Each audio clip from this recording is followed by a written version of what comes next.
ในวาระดำเนินกองประชุมใหญ่ครั้งที่8ขององค์คณะพรรคเมืองบริคันในระหว่างวันที่18-59มีนา2025สหายท้องไปท้องใสคณะประจำพรรคเมืองห้องเจ้าเมืองได้ขึ้นรายงานผลการจัดตั้งปฏิบัติแผนพัฒนาเศรษฐกิจสังคม5ปีของเมือง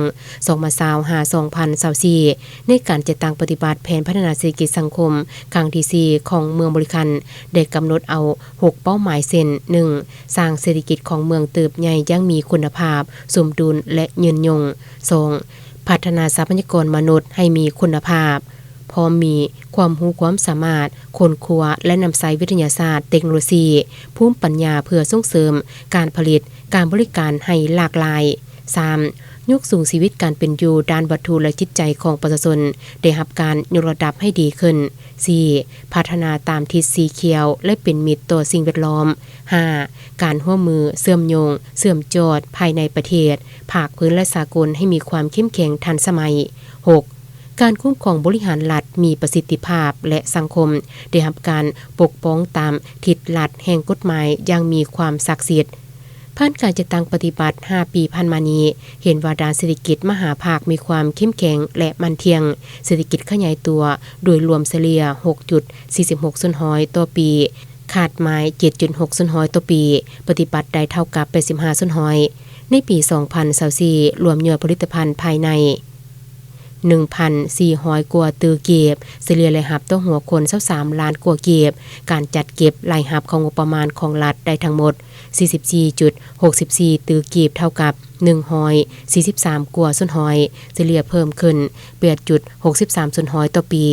กสิกรรมขยายตัว 6.67 ส่วนหอยต่อปีอุตสาหกรรมก่อสร้าง 8.95 ส่วนหอยต่อปีและการบริการ 7.43 ส่วนหอยต่อปีความประกอบเศรษฐกิจแขนงกสิกรรมกวม 54.21 ส่วนหอยอุตสาหกรรมก่อสร้าง 40.75 ส่วนหอยและการบริการ 5.04 ส่วนหอยการผลิตข้าวได้บรรลุ 91,300 กว่าตันเฉลี่ยข้าวเปลือกใส่หัวคน323กิโลต่อคนต่อปีผลผลิตพืชผักใด1ล้านกว่าตันยางพาราใด540,600 กว่าตันมันต้นใด9,2,200 กว่าตันหมากกล้วย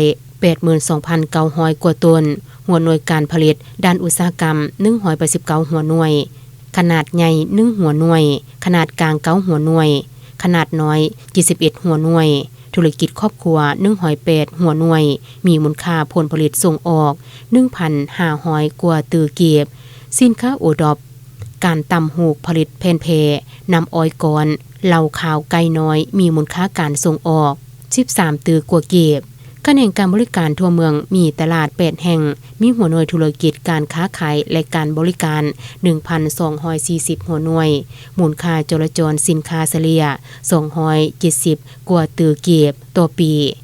การพัฒนาทรัพยากรมนุษย์ได้ยกสูงคุณภาพการศึกษาพัฒนาระบบการเรียนการสอนให้ดีขึ้นและการปฏิบัติ14คัดหมายบรรลุ7คัดหมายการพัฒนาชีวิตการเป็นอยู่ด้านวัตถุและจิตใจของประชาชนได้สุ่มใส่เวกงานอนามัยกันพยาธิส่งเสริมสุขภาพของประชาชนบัดเผาและลงก่อสร้างรากฐานการเมืองเพื่อปรับปรุงระบบการจัดตั้งคันบานให้มีความเข้มแข็งนำใช้บาดาลแรงถึนห่วงต่างๆใส่การพัฒนาแก้ไขชีวิตการเป็นอยู่ของประชาชนบัดเผามหปัจจุบันมีบ้านพ้นทุกข์ความเอาห้อยสุนหอยครอบครัวทุกข์ยากยังเหลือเพียง255ครอบครัวบ้านพัฒนา95กว่าสุนหอยในนั้นบ้านพัฒนา95สุนหอยนั่นแม่นเป็นการยั่งยืนถึงผลงานในการนำพาชี้นำขององค์คณะพรรคเมืองบริคันสุดที่7ผ่านมา